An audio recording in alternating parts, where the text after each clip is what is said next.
Before getting started on this conversion to the later 13cm cutout wood into a car that originally had the 12cm cutout, i.e. the middle version, there's some things you need to be aware of.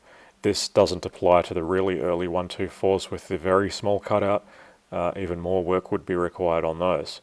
But firstly, you can already see the mounting tab is reinforced on the left later version, and that does impact the switch frame as well.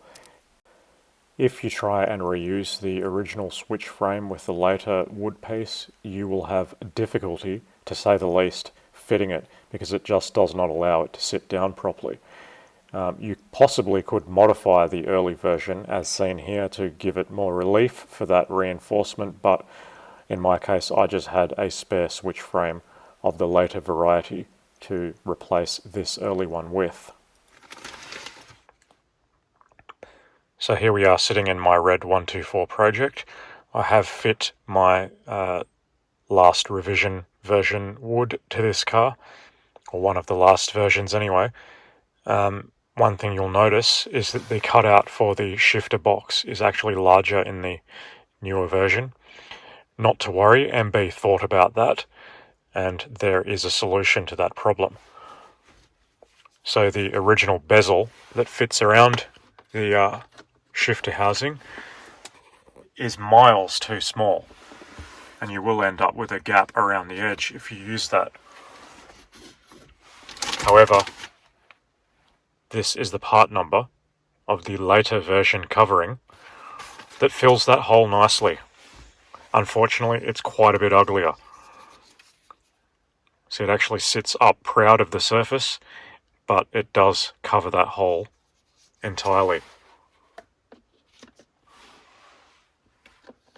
And I will seat that off camera and then show you what that looks like afterwards.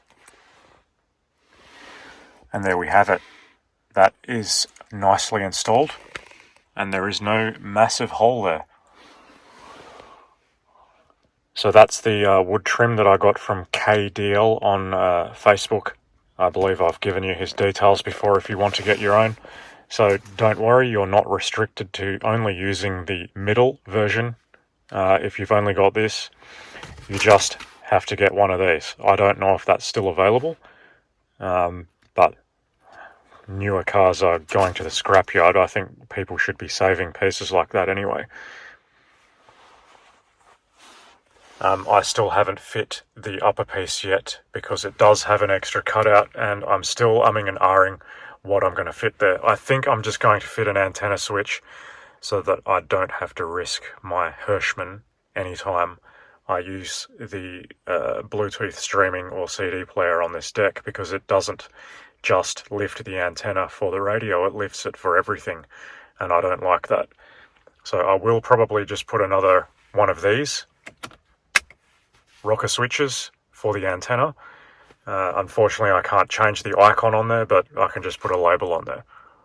That's not going to sit well with my OCD, but we'll see how it goes. I don't want to use the US version antenna switch because I believe that's a momentary rocker switch, or it has two positions it works in, and yeah, I don't like that idea. I just want a simple on-off switch. Sadly, we are reaching the logical conclusion of this Red 124 project at a rather rapid rate. I've only got a few things left to do, and then it's time to license the car and just start driving it around. I do thank everybody for joining me along this long and expensive journey. I don't know what the future holds for me or my involvement in the MB community.